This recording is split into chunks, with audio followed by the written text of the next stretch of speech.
So, George, how big is the powerhouse? And Ought to be around 20 feet by 30 feet. okay, and what is the importance of the powerhouse? Well, that's where all the equipment is situated to generate electricity. Okay, and can you explain why there's two creeks right here behind you? Yeah, well, we built a weir about 1,000 feet upstream and a canal to bring it up, bring it down, and So we're only borrowing the water for a short amount of time. yes, So the water is after it makes the power is released back up and joined into the creek, and so that's the original creek bed over around the corner. That's the original creek, yes. Very environmentally friendly. Oh, definitely.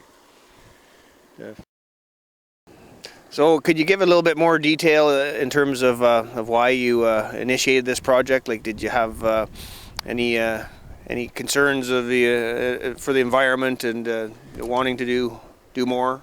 Oh yes, naturally you wanted the environment looked after so that it wouldn't. We don't want to do any harm to that. Right. And it is like a natural resource, water. It only makes sense to be able to harness the electricity from it. That is correct.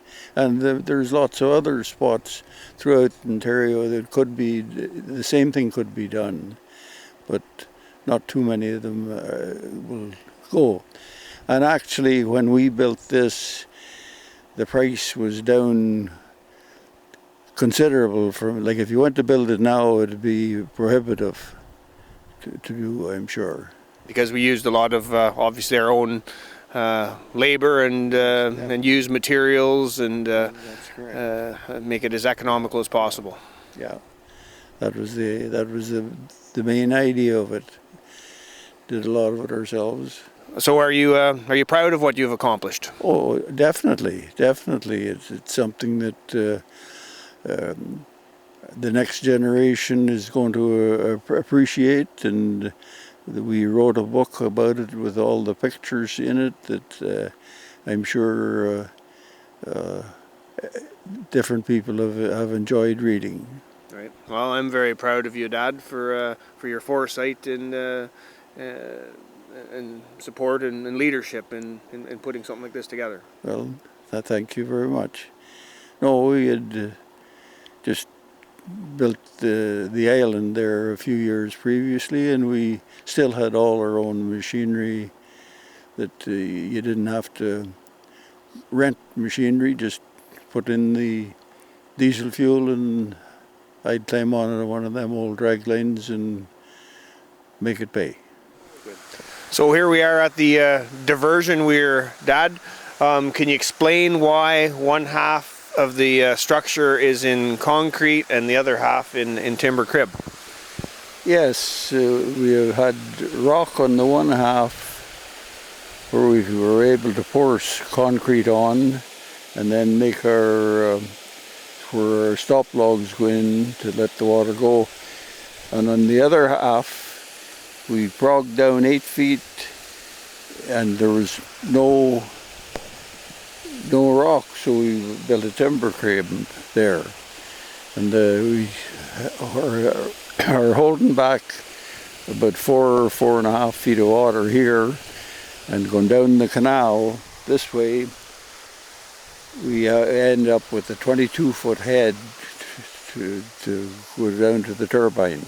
Okay. So what is the principle of the diversion weir? Like, how come there's water spilling over it at the moment?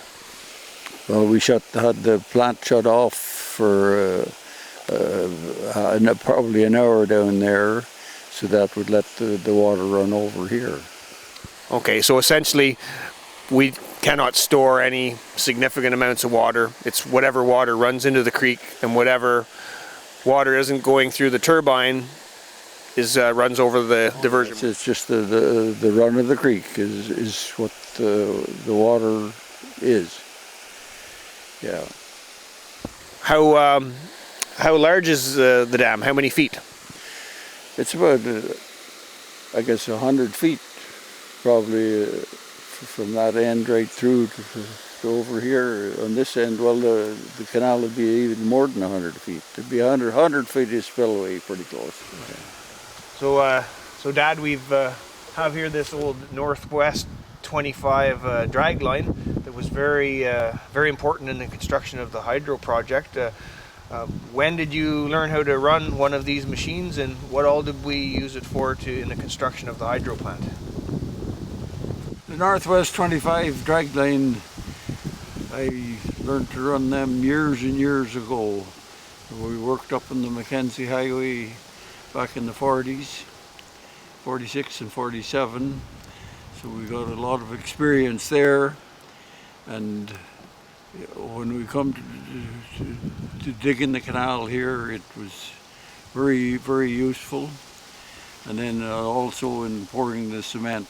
Now that machine is not a hydraulic operated like modern machinery. How does it work? Oh, it's all cabled, working on bands. So kind of scary. I wouldn't be able to run them now anyway. Well, see, this was all bush before we started. So all the timber had to be cut off, and then the stumps removed.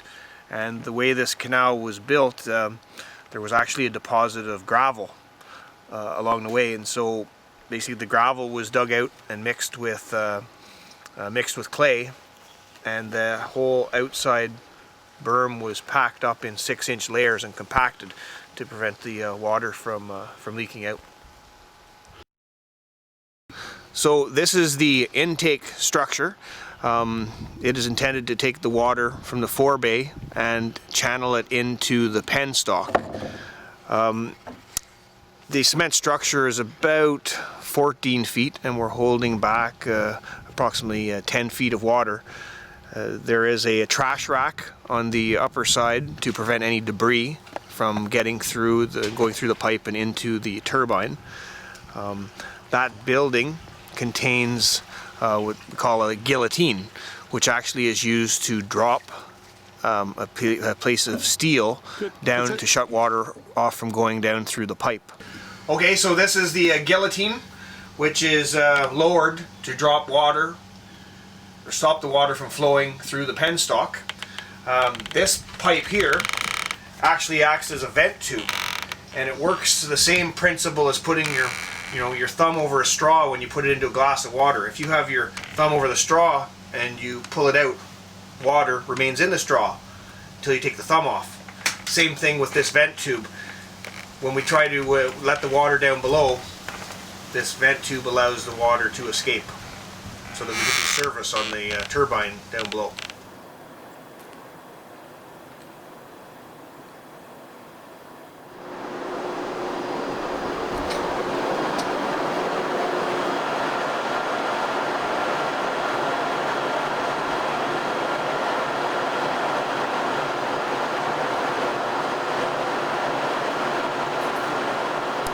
Just having a chat here with my father, George Barry, and we're talking about the construction of this small hydroelectric generating station on the Waba Creek near Arnprior.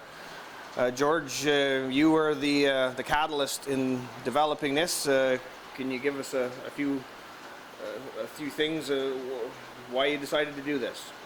Well, in talking with Laurie GP, and he had built a generating station on the Waba, and it was proven successful. So he was going to buy our property, but we figured if it was good for him, it was also good for us. So we went ahead, decided we would build the generating station, and the stewards upstream of us built one. And it has proved quite successful. Some years, when the Waba didn't have much water, we would be offline, but on the whole general picture, it's been quite an interesting project, I think. So You'd never built a hydro generating station before, so what made you think that we could do it in the 1980s? Well, I was a drainage contractor and was used to doing things, so I figured, well, if other people can do it, we can do it too.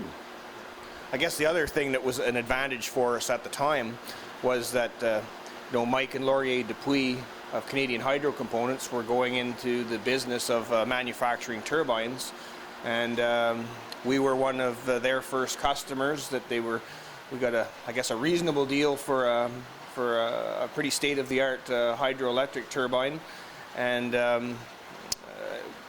we could take advantage of their expertise in that regards. And you had all the civil engineering and experience in moving dirt and building things, and I guess I was young enough to supply some labor.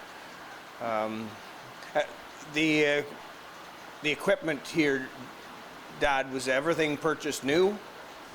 Oh no, we this generating station generator here, right here, we went to Montreal and we were able to pick that up for, what the heck was it, I forget, I'm even forgetting. Yeah, I think it came out of like a paper mill in northern Sudbury, right? And that's probably 70 years old now. Yeah, we worked for a number of years. Last year was the first year that we did any maintenance on this. We put in new bearings in it, and if it'll last another 20 years, that's better still. Yeah. So the principle of the hydro generating station is that we have a canal holding back water, and then we built like a 4-bay and a cement structure with a pipe coming down called a penstock. Yeah. Where did the penstock come from?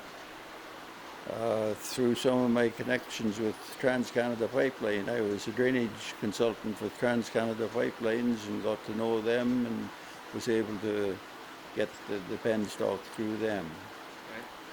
So the maximum capacity of this hydro station is about 110 kilowatts per hour.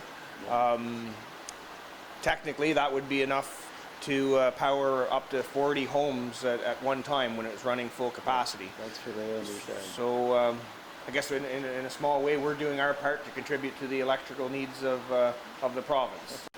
What do you think of Premier Wynn's decision to sell off parts of Ontario Hydro? That's the worst decision that she could ever have made. We need this hydro to own it by the people, not. I think this hydro one should never be sold.